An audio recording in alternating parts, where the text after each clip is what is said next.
Згурата која подолго време представува опасност по здравјето на Велешани ќе биде отстранета. Екологистите сметаат дека ова конечно ќе го спречи загадувањето на Велес.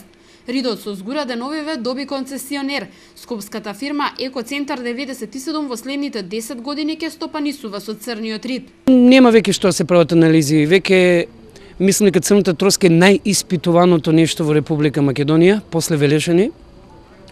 И оно што го тврдја во Велешани горе-долу го има и во црната троска. Значи, цинкот и оловото се сами по себе доволно сигнификантни, за знаеме дека тоа не треба тука да биде и што поскоро треба се исчисти и уште една црна еколошка точка да збришеме од лицето на македонската земја и тло. Компанијата според податоците се занимава со преработка и собирање на обоени и необоени метали. За 10 годишната концесија за експлоатација скопската фирма ќе исплати околу 20.000 евра. Ја избран концесионер на жгурата.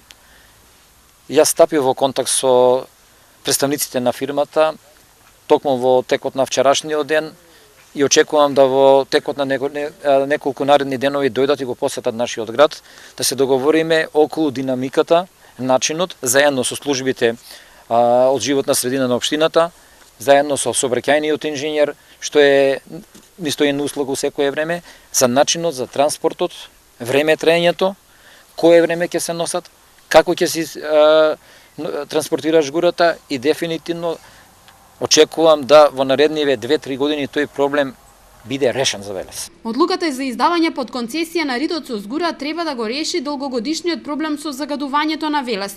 Анализите говорат дека ридот со згура тежи околу 2 милиони тони, а во себе содржи 8% цинк и помал процент олово и кадмиум.